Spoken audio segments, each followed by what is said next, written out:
Hello and welcome to the Small Business Briefing brought to you by the Small Business Association of Michigan. I'm Brian Calley, the CEO of our association. Hi, everyone. I'm Sarah Miller, Vice President of Marketing and Strategic Communications for SBAM. Welcome to today's briefing. It's Thursday, which means we like to welcome one of our newer members, thanks to our sponsor, Marana Group. Now, first of all, Marana Group is a data document and distribution company in Kalamazoo. And today we are welcoming our new elite member, Synchronous Medical. They are a design, development, and contract packaging and manufacturing firm located in Ann Arbor. So welcome to their team. So Brian, a little bit of news from the COVID front this week. Both the FDA and then the CDC have approved a second booster for those 50 and older. Yeah, so this was a change. It wasn't entirely unexpected. The president had talked about it ahead of the CDC and FDA recommendations and approvals that were just sent out. In fact, I think the president maybe already got his fourth shot right upon this approval.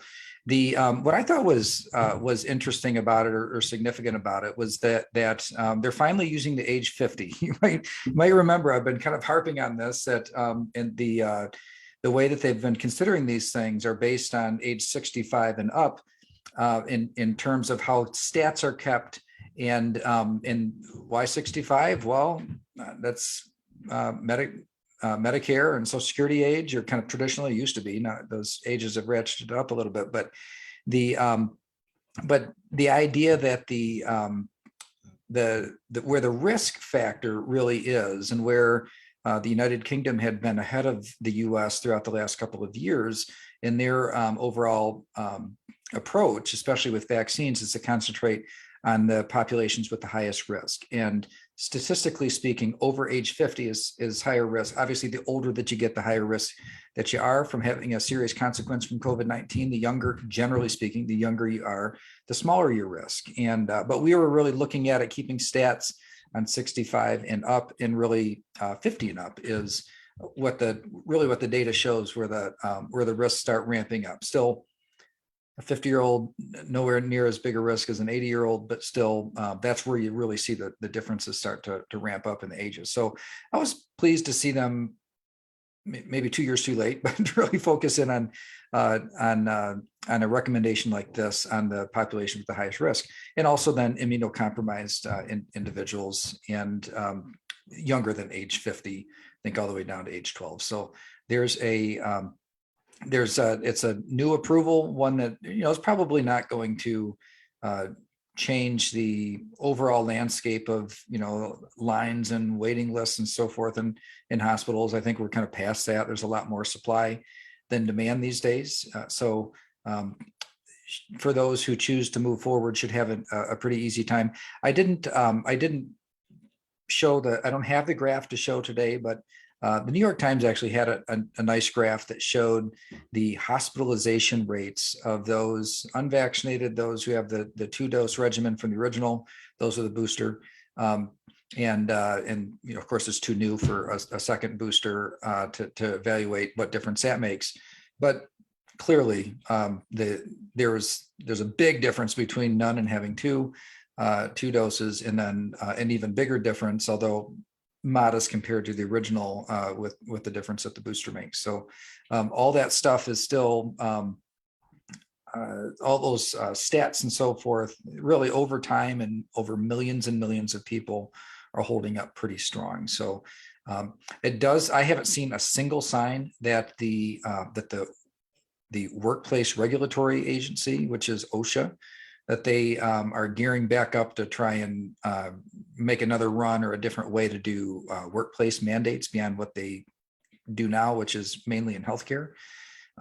So I think I'm getting more confident all the time that battle is behind us, even though there is a change here, and more people encouraged to get a second, either their first or their second booster now, if you're over age 50 or immunocompromised. All right, let's talk a little bit about some activity in Michigan this week. The governor signed several pieces of legislation. What's the latest there?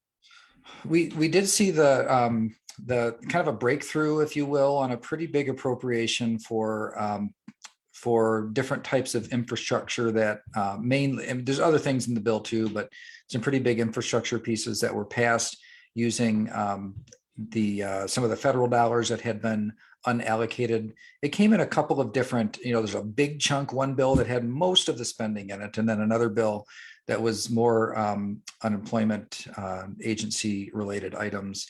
And as we covered on this briefing, the unemployment agency has had some really troubling findings in their last few audits, and so there's some resources dedicated toward improving that, fixing it. Of course, we will continue to work on how we make up the gap in that fund that was caused by the state's overpayment in from that fund, which employers traditionally have to pay for. So the other bill, the biggest one, was mainly infrastructure, and so you'll see there's some of the traditional infrastructure, roads and bridges, resources toward roads and bridges, and you're seeing a lot of press releases coming out from the political people that are talking about, bragging about that. Just given what's happening out there in the roads and infrastructure right now, it's been a very violent freeze thaw cycle, started earlier, and it's just back, and this whiplash back and forth has been particularly hard on the infrastructure. And so I think the political people are they're really wanting to respond to that disappointment that people have that we haven't made more progress since the gas taxes and registration fees were increased several years ago. So that piece was pretty substantial in the budget, that the supplemental budget, so not the main budget, but like an extra piece, the federal dollars being allocated that the governor just signed. We were quite pleased with the classification of broadband as expansion and better access to high-speed internet across the landscape of our state, that being classified as infrastructure as well. We think of that as infrastructure now. Information is everything, and there are still many places in our state that are not in a position where they can handle the type of bandwidth or have available the type of bandwidth that people need in order to operate in a 21st century global economy, but especially in one where the workplace trends have changed so much. So some good things in there. A lot of other things that aren't necessarily SBAM issues, but water and sewer infrastructure, dam repair. There's a ton of infrastructure needs around the state, and a lot of them were at least somewhat addressed in this latest appropriation. Believe it or not, though, the state still does have billions of dollars to allocate. A previous allocation of $409 million that went to those the afflicted business grants that they renamed to Growing My Business grants, I believe. So $409 million allocated for that in the previous supplemental that the governor signed in December. Today's the last day to apply for that. And I don't have any kind of official stats from that, but I've been told that it actually didn't even come close to using up all the funds that are available. Now, some of the way that they calculate how much people apply for or can qualify for, it goes by sales, and it rules out some if your sales decline was less than what you got in federal support. So they're really looking at just the income part of the income statement. When they first published those rules, I didn't have a sense. I don't think there's any way that we could estimate how many companies lost enough sales to where the federal support, Paycheck Protection Program, EIDL, grants and so forth over the last few years, how many businesses did not have that made up. But really on the other, there's two kind of populations that I think are perhaps culprits for those funds not being totally used. And that is that a lot of companies went out of business. Some of those that lost the most sales are the ones that aren't in existence today to apply. You have to be a going concern to apply. And then there's also, so those that maybe would have qualified the most are the ones that are most likely to have gone out of business. And then, but then the other thing is that there's pressure on both sides of the income statement. You've got income itself that for many industries are still recovering from the pandemic, but then also all the costs are rising. And in hindsight, maybe it would have made sense to consider the cost increases that people are experiencing as part of that calculation, so that the allocation might be used up. But in any event, it looks like if you applied and were qualified, then you have a pretty good chance of getting your full allocation. So we'll see. Hopefully, we'll know that real soon. Applications close today. It is not, as we speak right now, it is not too late to apply. If you haven't yet, and you think you might apply, if you're an industry that was closed down or that was restricted by the executive orders, the longest, everything from fitness centers to concert venues to restaurants and those types of movie theaters, those types of businesses. But also, you can apply if you're a business that wasn't directly restricted, but were substantially, your customers were substantially impacted. So, for example, if a dry cleaner, all the offices were closed. So dry cleaners were never restricted in their ability to be open, but because office workers were restricted from coming into the office, that business went down a lot during the pandemic. I think that's a good example of the sort of thing where you can at least apply, and no reason not to. But today is the last day. Yes, you have until 11:59 p.m. Eastern time, and it's michigan.gov/ABR. So if you have procrastinated, you do have time. So workforce shortages, a lot of companies are still dealing with this challenge. And a significant factor for some of our members in the tourism industry is the availability of the H-2B visas. Do we have an update on current availability? Just today, finally, we have the remaining authorization that the feds could approve that is coming through. So just by way of reminder, H-2B visas are temporary work permits where somebody can come from another country into the U.S. for a finite period of time and then go back home. And in northern Michigan, this has been in tourism, in some other lines of work too, but a lot of Mackinac Island, for example, Mackinac Island runs on H-2B visas, and had this change not been made, it really would have had a significant negative impact on their ability to operate. So the federal government has released an additional 35,000 H-2B visa slots. That's nationwide, not just for Michigan. That will make a big difference. Now, it's nowhere near the demand. Their employers there were more employers seeking this in our workforce shortages that we're facing today than ever. But those who have traditionally relied on H-2B visas have a much better chance of getting approved to use it to fill their temporary workforce needs or seasonal workforce needs. It's not a big surprise, but they really did make these industries sweat it out for the maximum period of time. In the winter, because there are some seasonal businesses where the busy time is in the winter. There was the feds approved an extra allocation to cover some of the shortage there.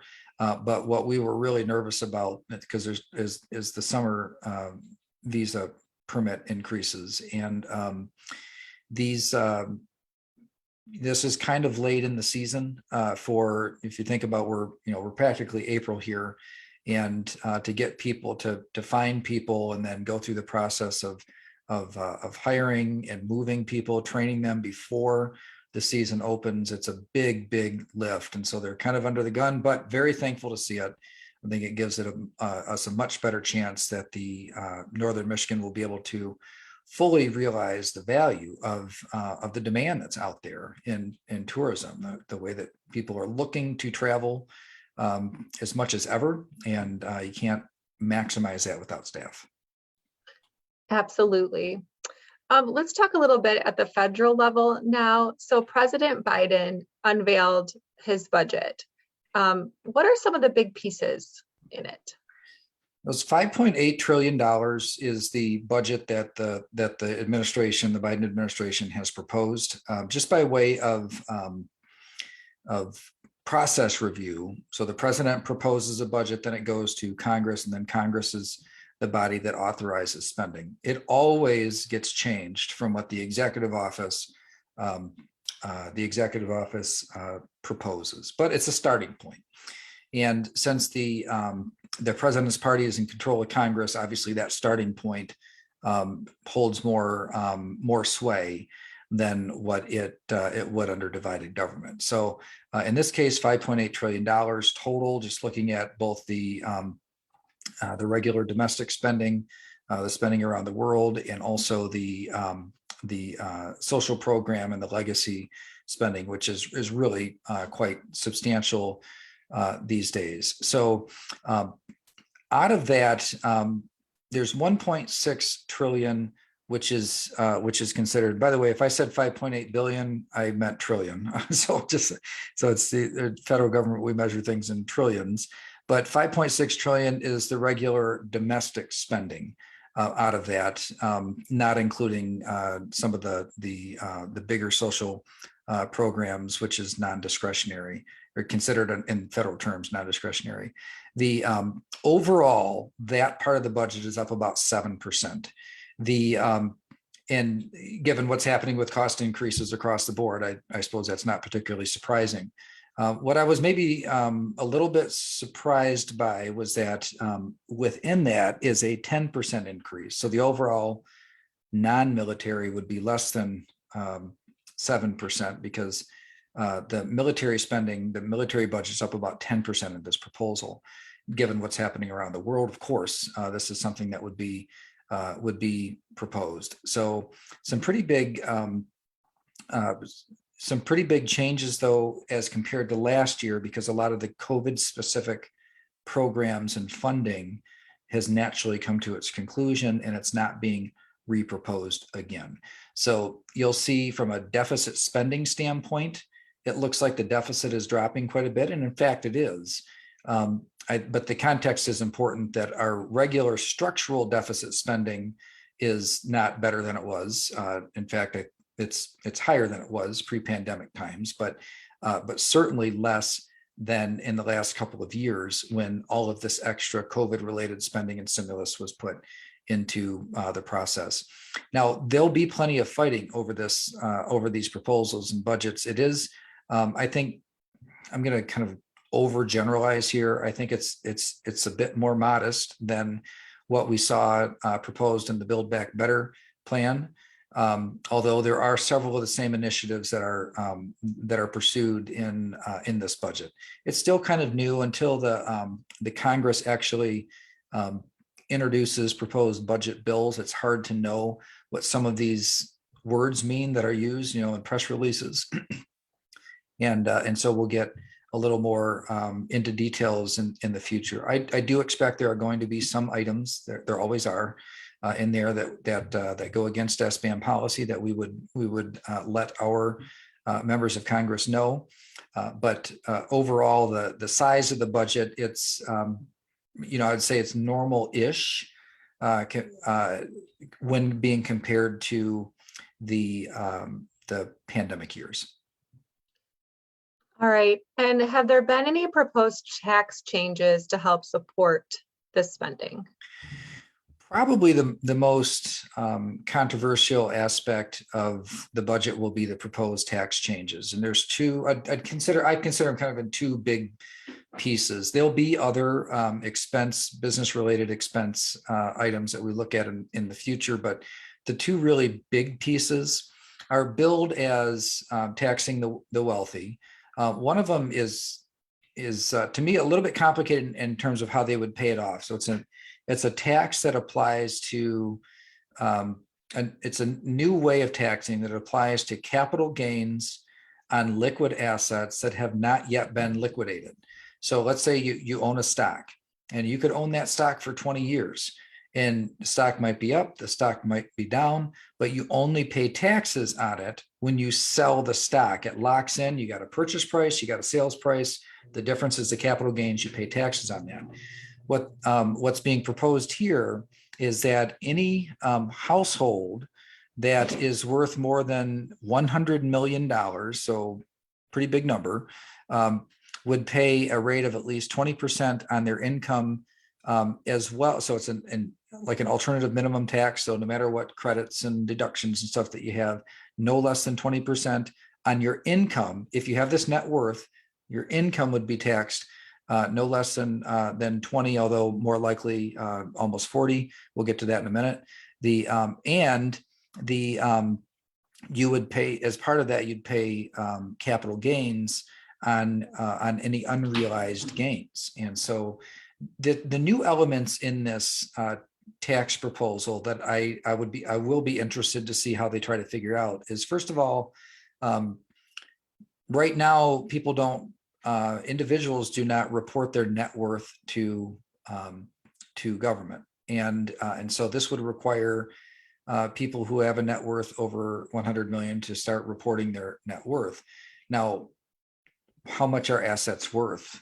That's, with a bank account, it's easy to tell. With real estate, you can do comps, but if you own a business, for example, how much is that business worth? I mean, it's a very subjective thing to try to calculate. And so the idea of reporting net worth is one thing for an individual to report net worth, but also how do you calculate what that net worth is? And so I think that'll be an important detail. I don't know if this has any real chance of passing or making it through the process, but they're trying to respond to Senator Manchin's demands, which is that if you're going to increase taxes, only do it on wealthy people. So they're putting this out there saying, okay, Manchin, you stopped us before on Build Back Better. We're going to do this, and can we get you on board? So so reporting net worth is one thing. And then also what's not exactly clear how mechanically it could work is if you're taxing capital gains before the sale, based on just whatever it is on the last day of the year, I guess, whatever the stock price is at the last day of the year. What if it goes down? Can those same people take a deduction? It seems like if it could potentially make federal revenue much more volatile in the swings and the ups and downs with the stock market. The other thing, which I think is maybe more directly problematic for companies that are maybe more likely to be part of our membership, and is that the top rate of taxation is being. The corporate tax rate. The corporate tax rate is proposed to be changed as well. So C corporations.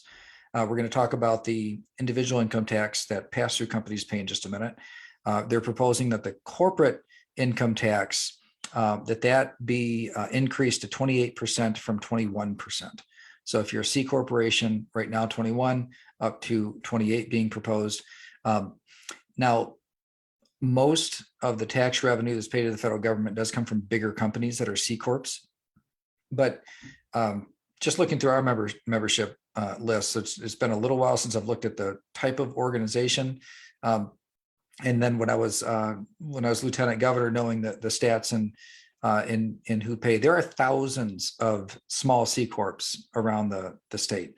It's never really been clear to me why a small company would choose to be a C corp. I suppose there are some legal reasons why they do. Most are pass-throughs, but there are still thousands of smaller companies that are C corporations. So that's being proposed to be increased up to 28% from 21. And then the top tax rate on the individual income tax. So this is where the pass-through companies, this would be most of our members. The top tax rate is being proposed to go up from 37% to 39.6%. So moving that up about 2.5%. And the top tax rate applies to anybody making more than $539,900.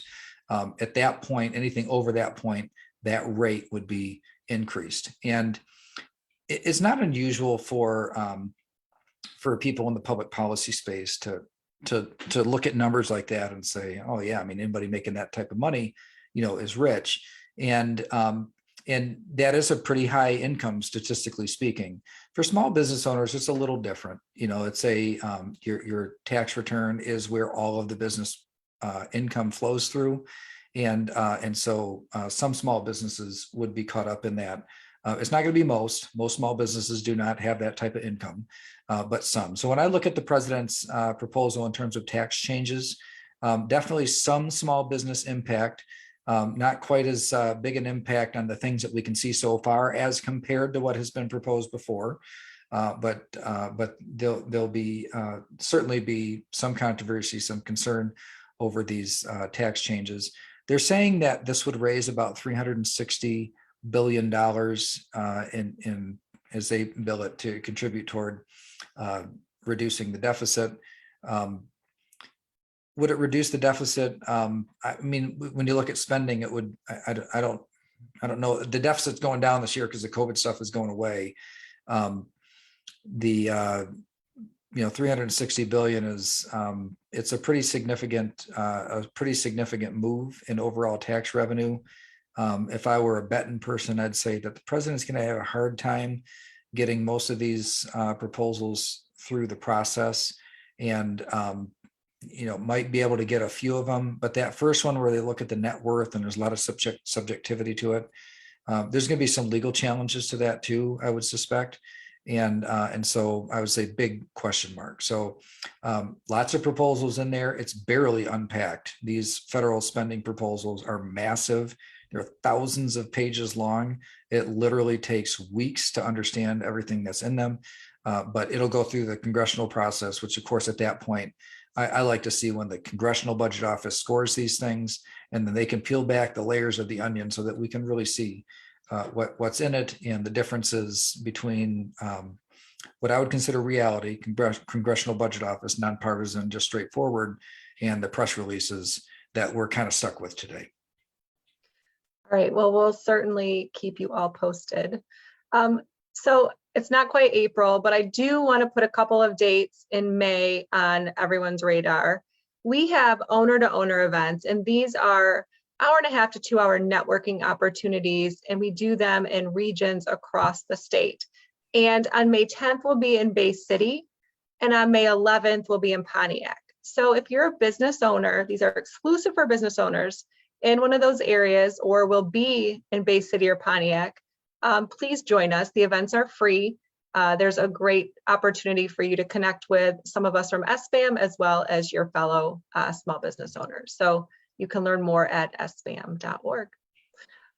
Next week, Brian's on vacation, so I'll be joined by Alexa Kramer. We'll have some special guests lined up as well, and I'll see you back here on Monday.